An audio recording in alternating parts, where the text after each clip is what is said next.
नमस्कार साथियों। मैं हूं आपका दोस्त मनोज और आज लेकर के आया हूं धोखेबाज दोस्त की कहानी।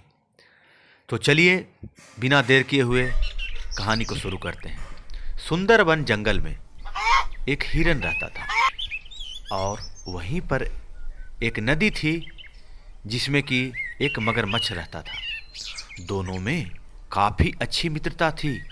दोनों एक दूसरे का ख्याल रखते थे। हिरन जंगल से मीठे मीठे फल लेकर के आता था और वहीं मगरमच्छ जब हिरन पानी पीने के लिए आता तो उसके दूसरे मगरमच्छों से और अन्य खतरनाक जलीय जीवों से हिरन की रक्षा करता था।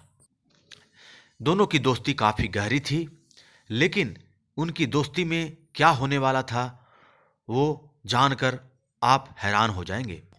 वो जानने से पहले आपसे एक निवेदन है कि आप कृपया चैनल को सब्सक्राइब करें। एक बार की बात है, मगरमच्छ की तबीयत खराब हो जाती है। मगरमच्छ डॉक्टर को दिखाता है तो डॉक्टर बोलता है कि तुम्हारी तबीयत जो है किसी हिरन के दिल को खाने से ही ठीक होगी।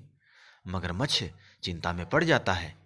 तभी उसे एक आइडिया आता है उसे कि अपने दोस्त का हिरन का दिल ही क्यों न खा लिया जाए, क्योंकि दूसरे हिरन तो उसके झांसे में आने वाले थे नहीं।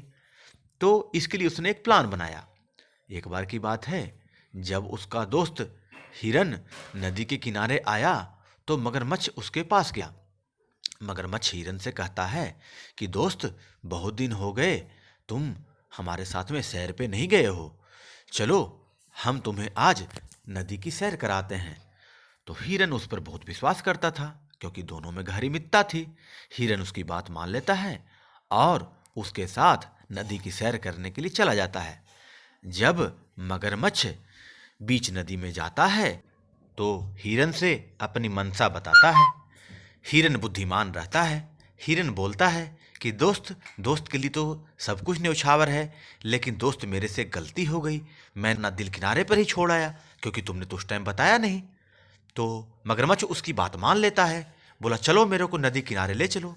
जब नदी किनारे जाता है तो हिरन उछल के किनारे पे चला जाता है और बोलता है कि तुम तो एक दगाबाज मित्र हो, और मैं तुम्हें बता दूं, दिल कहीं शरीर से अलग नहीं रखा जाता, और तुम ऐसे धोखेबाज मित्र थे जो मुझे ही खाने चले थे। दोस्तों, यहाँ पे कहानी समाप्त होती है। इसी तरह की कहानी को सुनने के लिए कृपया चैनल को सब्सक्राइब करें, लाइक करें। तब तक के लिए जय हिंद।